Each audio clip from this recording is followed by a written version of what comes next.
Analysis பண்ணும்போது என்னென்ன நமக்கு கண்டுபிடிக்கணும் அப்படிங்கிறதுனால மோஷன் ஸ்டடி, அதோட கரஸ்பாண்டிங் கால்குலேஷன்ஸ், ஃபோர்ஸஸ் ரிசால்வ் பண்ணுறதெல்லாம் நீங்கள் படிச்சிருப்பீங்க இஎம்ல இல்லையா?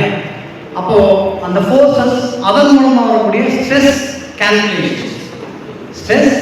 Calculation, power generation, power output. இப்போ இந்த கலரா இமேஜ் வருது இல்லையா? இந்த கலர் இமேஜ் அப்படிங்கிறது இந்த ப்ராடக்ட் ஃபெயிலியர் ஆகுமா அல்லது சக்சஸ்ஃபுல்லான ப்ராடக்டாக இருக்குதாங்கிறத கண்டுபிடிச்சு சொல்றதுக்கு தான் இந்த சாஃப்ட்வேர் டூல் யூஸ் ஆகுது. ஆனால் வெறும் சாஃப்ட்வேர் மட்டும் நல்லா தெரிஞ்சால் கொடுக்க முடியுமானா முடியாது.